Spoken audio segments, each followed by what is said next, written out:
హన్మకొండ జిల్లా గూడూరు వరి ధాన్యం కొనుగోలు కేంద్రం దగ్గర రైతులు ధర్నా చేస్తున్నారు. రోడ్డుపై బైఠాయించి నిరసన తెలియజేస్తున్నారు.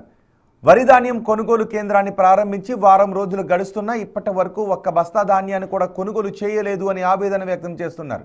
ప్రభుత్వం మిల్లులకు జీపీఎస్ విధానాన్ని ఏర్పాటు చేయడాన్ని వ్యతిరేకించారు. పాత పద్ధతిలోనే వడ్లు కొనాలి అని డిమాండ్ చేస్తున్నారు రైతులు. గూడూరు ఐకేపీ సెంటర్లో మేము రైతులము. ఐకేపీ సెంటర్ స్టార్ట్ అయ్యి దాదాపుగా 5-6 రోజులు అవుతుంది.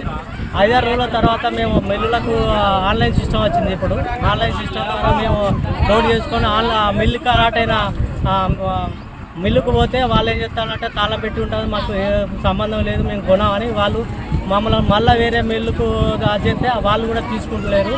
మాకు చాలా ఇబ్బంది అవుతుంది. మాకు పాత పద్ధతి ద్వారానే మాకు కొనుగోలు చేయాలి. ఈ జీపీఎస్ సిస్టాన్ని తీసేయాలి.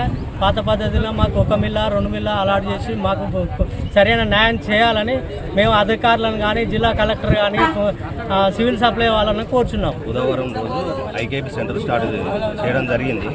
అప్పటి నుంచి కూడా ఇప్పుడు ఒక్క ట్రాక్టర్ కూడా పోతలేదు. ఎందుకంటే ఇప్పుడు మేము పోసి ఇప్పుడు 15 రోజుల దగ్గర అవుతుంది. పోసినాక 15 రోజులు ఎండబెట్టినాక కూడా మొన్న స్టార్ట్ అయింది ఐకేపీ సెంటర్. అయితే ఇప్పుడు ఈ పాత ఆన్లైన్ సిస్టమ్ చేయడం ద్వారా రైతులకు బాగా తీవ్ర అన్యాయం జరుగుతుంది. ఎందుకంటే ఇప్పుడు ఈ జీపీఎస్ సిస్టమ్ అని ట్రాక్టర్లో పెట్టుకోవాలని, ఇట్లా లారీలో వడ్లు లోడ్ చేయాలని అట్లా అంటే మాకు ఇబ్బంది. ఎప్పుడైనా కానీ ఎవరి స్వామి వాళ్ళ ట్రాక్టర్లో వెళ్ళిపోయేది. కాకపోతే ఈ సిస్టమ్ చేయబట్టి ఇప్పుడు ఆన్లైన్ సిస్టమ్ చేయబట్టి తీవ్ర ఇబ్బందులు ఎదుర్కొంటున్నాము. ఎందుకంటే ఇప్పుడు ఇంతకుముందు వాళ్ళు లోడ్ చేసినాక ఆల్రెడీ లొంగ్ అయినాక జీపీఎస్లో ఏ మిల్లుకి వస్తే ఆ మిల్లు పోవాలంటారు. ఆన్లైన్లో లోడ్ చేసినాక అక్కడ పోతే ఆ మిల్లు అయినా మాకు అలాట్మెంట్ లేదు. మేము ఇప్పుడు రారైస్ మా మిల్లు ఆల్రెడీ మేము నూకైతుంది, మేము తీసుకోమని వాళ్ళు మరి పంపుతారు. మళ్ళీ ఇక్కడ సెంటర్కి రావడం జరుగుతుంది. ట్రాక్టర్ వాళ్ళు కూడా మమ్మల్ని ఇబ్బంది పెడతారు. ఎందుకంటే 2 రోజుల బట్టి లోడు అన్లోడ్ కాకపోతే వాళ్ళకు కూడా అదనంగా కిరాయి పడుతుంది.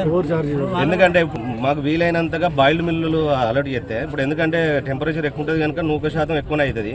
అక్కడ పోతే కటింగ్ 43, 44, 45 కటింగ్ పెడతారు.